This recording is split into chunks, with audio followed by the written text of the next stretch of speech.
बोलिए प्रेम से सद्गुरु कबीर साहिब की जय। आइए आज एक प्रेरणादायक प्रसंग सुनाने जा रहा हूँ। बड़ी अच्छी कथा है। एक धनी सेठ के 7 बेटे थे। कितने बेटे थे? 7। 6 का विवाह हो चुका था पहले ही, 7वां का भी हुआ और बहू आई। 7वीं बहू आई तो कैसी बहू थी ये? यह सत्संगी परिवार की बहू थी, बेटी थी। इसलिए माँ बाप की बेटी थी, सत्संगी माँ बाप की बेटी थी। बचपन से ही सत्संग में जाने से सत्संग बस गया था उसके मन में, उसके जीवन में, उसके दिल दिमाग में। ससुराल में घर का सारा काम नौकर चाकर किया करते थे। जेठानियाँ केवल खाना बनाती हैं, उनमें भी खटपट होती रहती हैं। बहू को सुसंस्कार मिले थे कि अपना काम स्वयं करना चाहिए। संत महात्माओं के सानिध्य में जो उन्होंने सत्संग में जो सुना था कि अपना काम स्वयं करना चाहिए। अपना काम स्वयं करने से अपना स्वास्थ्य भी ठीक रहता है और अपना संस्कार भी बनता है और सबसे प्रेम से मिलजुल कर रहना चाहिए। अपना काम स्वयं करने से स्वास्थ्य बढ़िया रहता है और सभी से मिलजुल कर प्रेम से रहने से मन में सुख और शांति मिलती है। तो उस बहू ने, छोटी बहू ने एक जुक्ति निकाली कि घर में जो रोज खटपट होता है जेठानियों में, वह ना हो। उसने एक जुक्ति सोच निकाली और सुबह जल्दी उठी, स्नान करके शुद्ध साफ वस्त्र पहनकर, पूजा पाठ आदि से निवृत्त होकर सबसे पहले रसोई घर में जा पहुंची। जेठानियों ने टोका, लेकिन फिर भी उसने बड़े प्रेम से रसोई बनाई और सबको प्रेम से भोजन कराई। सभी बड़े तृप्त और प्रसन्न हुए। वाह, आज कितना स्वादिष्ट सुंदर भोजन बना है। दिन में सास छोटी बहू के पास जाकर बोली, बहू तू सबसे छोटी है, तू रसोई क्यों बनाती है? तेरी 6 जेठानियां हैं, वो क्या करेंगी? छोटी बहू बोली, माँ जी, कोई भूखा अतिथि घर आ जाए तो उसको आप भोजन क्यों कराते हो? सास बोली, अरे बहु शास्त्रों में है कि अतिथि देवो भव, अतिथि भगवान का स्वरूप होता है, इसलिए अतिथि को भोजन कराना चाहिए। भोजन पाकर वह तृप्त होता है तो भोजन कराने वाले को बड़ा पुण्य मिलता है। छोटी बहू बोली, माँ जी, अतिथि को भोजन कराने से पुण्य होता है तो क्या घर वालों को भोजन कराने से पाप होता है क्या? अतिथि में भगवान का स्वरूप है तो घर के सभी लोग भी तो भगवान का स्वरूप है, क्योंकि भगवान का निवास तो जीव मात्र में है। और माँ जी, अन्न आपका, बर्तन आपके, सब चीज़ें आपकी हैं। मैं जरा सी मेहनत करके सब में भगवत भाव रख के रसोई बनाकर खिलाने की थोड़ी सी सेवा कर लूँ तो मुझे पुण्य होगा कि नहीं होगा? सब प्रेम से भोजन करके तृप्त होंगे, भोजन होंगे तो प्रसन्न होंगे तो कितना लाभ होगा। इसलिए माँ जी, आप रसोई मुझे बनाने दो, कुछ मेहनत करूंगी तो स्वास्थ्य भी बढ़िया रहेगा। सास ने सोचा कि बहू बात तो बड़ी अच्छी करती है, बड़ी ठीक कहती है, हम इसको सबसे छोटी समझते थे, हम सबसे छोटी समझते हैं, लेकिन इनकी बुद्धि तो सबसे अच्छी है और सबसे बड़ी है।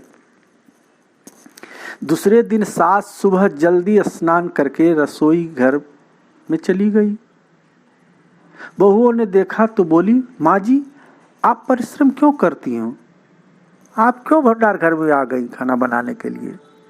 सास बोली, तुम्हारी उम्र से मेरी उम्र ज़्यादा है, मैं जल्दी मर जाऊंगी, मैं अभी पुण्य नहीं करूंगी तो फिर कब करूंगी। बहुएं बोली, माँ जी इससे पुण्य क्या है, इसमें पुण्य क्या है। सभी बहुएं, 6 बहुएं, इसमें पुण्य क्या है, यह तो घर का काम है। सास बोली, घर का काम करने से पाप होता है क्या। जब भूखे व्यक्तियों को, साधुओं को, संतों को भोजन कराने से पुण्य होता है तो क्या घर वालों को भोजन कराने से पाप होता है। सभी में ईश्वर का वास है। सास की बातें सुनकर सब बहुओं को लगा कि इस बात का तो हमने कभी ख्याल ही नहीं किया था, यह युक्ति बहुत बढ़िया है। अब जो बहू पहले जग जाए वही सबसे पहले रसोई में पहुंच जाए और भोजन बनाने लगे। पहले जो भाव था कि तू रसोई बना, तू रसोई बना, तो 6 बार बंधी थी, लेकिन अब मैं बनाऊं, मैं बनाऊं, यह भाव हुआ तो 8 बारी बंध गई, 2 और बढ़ गई, सास और छोटी बहू। अब काम करने में तू कर नहीं होता है, इसमें काम बढ़ जाता है। तू कर करने से काम बढ़ जाता है और आदमी कम पड़ जाते हैं, पर मैं करूं, इससे काम हल्का हो जाता है और आदमी भी बढ़ जाते हैं। छोटी बहू उत्साही थी, सोचा कि अब तो रोटी बनाने में, भोजन बनाने में चौथे दिन बारी आती है, फिर क्या करूं बैठे बैठे घर में गेहूं पीसने की चक्की पड़ी थी, उस पर नजर पड़ी उसकी। उसने उससे गेहूं पीसना शुरू कर दी। मशीन की चक्की का आटा गरम गरम बोरी में भर देने से जल जाता है, उसकी रोटी स्वादिष्ट नहीं होती। लेकिन हाथ से पिसा गया आटा ठंडा और अधिक पौष्टिक होता है तथा उसकी रोटी भी स्वादिष्ट होती है। छोटी बहू ने गेहूं पीसकर उसकी रोटी बनाई तो सब कहने लगे कि आज तो रोटी का जायका बड़ा विलक्षण है भाई। सास बोली, बहू तू क्यों गेहूं पीसती है। छोटी बहू से, अपने पास पैसों की कमी है क्या। छोटी बहू बोली, नहीं माँ जी, पैसे की बात नहीं है, अरे हाथ से गेहूं पीसने से व्यायाम हो जाता है, शरीर स्वस्थ रहता है, बीमारियां दूर हो जाती है। दूसरी बात, रसोई बनाने से भी ज्यादा पुण्य गेहूं पीसने में होता है। सास और जेठानियों ने जब सुना तो लगा कि वह बहुत ठीक कहती है। उन्होंने अपने अपने पतियों से कहा, घर में चक्की ले आइए, हम सब लोग गेहूं पीसेंगे और अपने हाथ से पिसी हुई गेहूं का रोटी खाएंगे। रोजाना सभी जेठानियां चक्की में 2-2.5 सेर गेहूं पीसने लगी। अब छोटी बहू ने देखा कि घर में जूठे बर्तन मांजने के लिए नौकरानी आती है। अपने जूठे बर्तन हमें स्वयं साफ करना चाहिए, क्योंकि सब में ईश्वर है, तो कोई दूसरा हमारा जूठा बर्तन क्यों साफ करे। अगले दिन उसने सब बर्तन मांज दिए सवेरे सवेरे उठकर। फिर सास आ गई, बोली, बहू विचार तो कर, बर्तन मांजने से तेरा गहना घिस जाएगा, कपड़े खराब हो जाएंगे, तू क्यों बर्तन मलती है, नौकर चाकर तो है। छोटी बहू बड़ी विनम्रता से बोली, हाथ जोड़कर, माँ जी काम जितना छोटा उतना ही उसका महात्म्य ज्यादा होता है। महाभारत की कथा तो आपने सुनी होगी। पांडवों के यज्ञ में भगवान श्री कृष्ण ने जूठी पत्तलें उठाने का काम लिया था। क्यों? क्योंकि जूठा बर्तन मांजने से, जूठा पत्तल फेंकने से सबसे ज्यादा पुण्य होता है। फिर क्या कहना था। दूसरे दिन सास बर्तन मांजने बैठ गई। उसको देख के सब बहुओं ने बर्तन मांजने का काम शुरू कर दिया। अब क्या था, अब तो छोटी बहू सोचती अब क्या करें, बर्तन मांजने का भी काम में लोग करने लगे। तो घर में झाड़ू लगाने के लिए नौकर आता था। अब छोटी बहू ने सुबह जल्दी उठकर झाड़ू लगाना शुरू कर, झाड़ू लगाई। तो सास फिर से पूछने लगी, अरे बहू झाड़ू तूने लगाई है? हाँ माँ जी। आप मत पूछिए, आपको बोलती हूं तो मेरे हाथ से काम चला जाता है। झाड़ू लगाने का काम तो नौकर का है, तू क्यों लगाती है बहू? माँ जी, रामायण में आता है कि वन में बड़े बड़े ऋषि मुनि रहते थे, लेकिन भगवान उनकी कुटिया में न जाकर पहले सेंवरी की कुटिया में गए। क्यों गए? क्योंकि सेंवरी रोज चुपके से झाड़ू लगाती थी, पंपा सरोवर का रास्ता साफ करती थी कि कहीं आते जाते ऋषि मुनियों के पैरों में कंकड़ न चुभ जाए। सास ने देखा कि यह छोटी बहू तो सबको लूट लेगी, क्योंकि यह सबका पुण्य अकेले ही ले लेती है सवेरे सवेरे झाड़ू लगा करके। अब सास और बहू, सभी बहुओं ने मिल के झाड़ू लगानी शुरू कर दी। जिस घर में आपस में प्रेम होता है वहाँ लक्ष्मी बढ़ती है, और जहाँ कलह होता है वहाँ निर्धनता आती है। गोस्वामी तुलसीदास जी ने कहा है, जहाँ सुमति तहाँ संपत्ति नाना, जहाँ कुमति तहाँ विपत्ति निधाना। अब तो इस घर में लक्ष्मी आ गई, सभी में आपस में प्रेम। तो सेठ का तो धन दिनों दिन बढ़ने लगा, सेठ जी का धन बढ़ने लगा, उस घर में धन की बढ़ोतरी होने लगी। सेठ जी की जो धनागम का साधन था वो दिन दुगनी रात चौगनी चमकती चली गई। उसने घर की सब स्त्रियों के लिए गहने और कपड़े बनवाए। जब पैसे ज्यादा आने लगे तो पर्व त्योहार के अवसर पर सेठ जी सभी बहुओं के लिए, घर में जितने भी सदस्य थे सभी के लिए अच्छे अच्छे कपड़े, अच्छे अच्छे गहने बनवाए और सभी को बुलाए और सबको उन्होंने बांट दिए।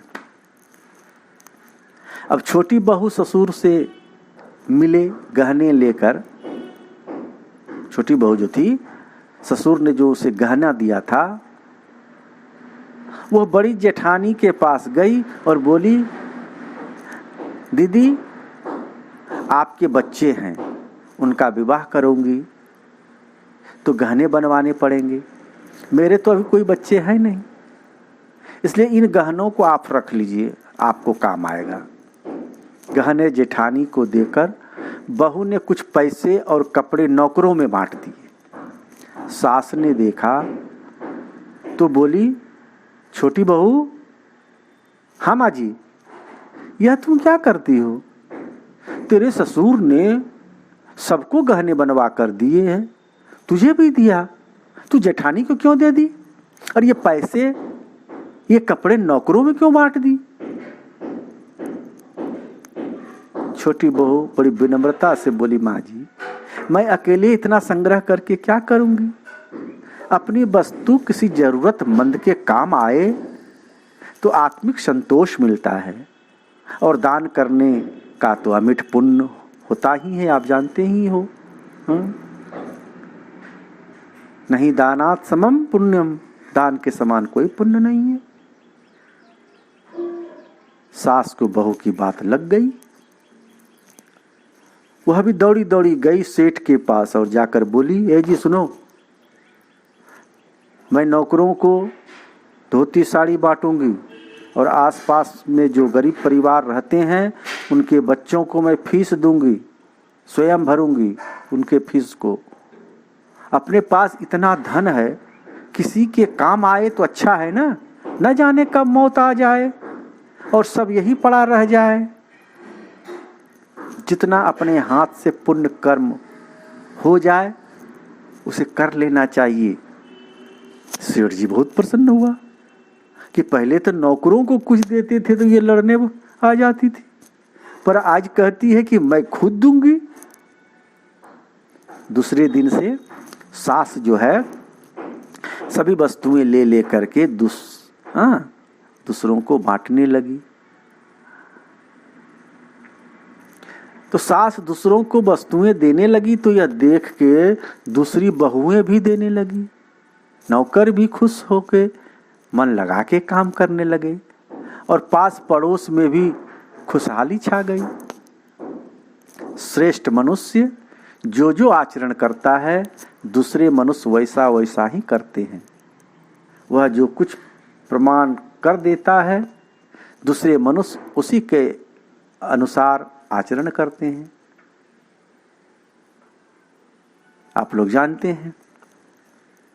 तो छोटी बहू ने जो आचरण किया, जो श्रेष्ठ आचरण किया, सर्वग्राही आचरण किया, उससे उनके घर का तो सुधार हुआ ही, साथ ही पड़ोस पर भी इसका अच्छा प्रभाव पड़ा। उनके घर में भी सुधार होने लगे, पड़ोसी भी सुधरने लगे, उनमें भी सौमनस्यता की भावना, प्रेम की भावना पनपी और उन सबके घर से भी कलह कटुता दूर होने लगी। आपस में प्रेम भाईचारा बढ़ने लगा। इस तरह बहू को सत्संग से मिले सूझबूझ, संत महात्माओं से प्राप्त ज्ञान उनके घर के साथ साथ आड़ोस पड़ोस के अनेक घरों को भी सुधार दिया और अनेक घरों में खुशहालियां ला दी। महाजनों येन गतः सपंथा, महापुरुष लोग जिस रास्ते से जाते हैं वह जिधर से जाते हैं उधर रास्ता बन जाता है। सत्संगी बंधु, सत्संगी गण, संत महात्मा गण जैसा आचरण करते हैं, जैसा व्यवहार करते हैं, जैसा खान पान करते हैं, उस तरह का प्रभाव उनके पड़ोसियों पर पड़ता है और उनका भी सुधार हो जाता है। श्रेष्ठ मनुष्य जो जो आचरण यानी जो जो काम करता है दूसरे मनुष्य भी वैसा ही आचरण, वैसा ही काम करते हैं। श्रेष्ठ मनुष्य जो प्रमाण या उदाहरण प्रस्तुत करते हैं समस्त मानव समुदाय उसी का अनुसरण करने लग जाते हैं। इसलिए हर व्यक्ति को चाहिए कि अपना सुधार करे और अपने आचरण से लोगों को कुछ ऐसी सीख दे ताकि वह भी अपने जीवन में सुधार कर और अपने जीवन को खुशहाल बना सके, सुख और शांति को प्राप्त कर सके। तो बस आज इतना ही।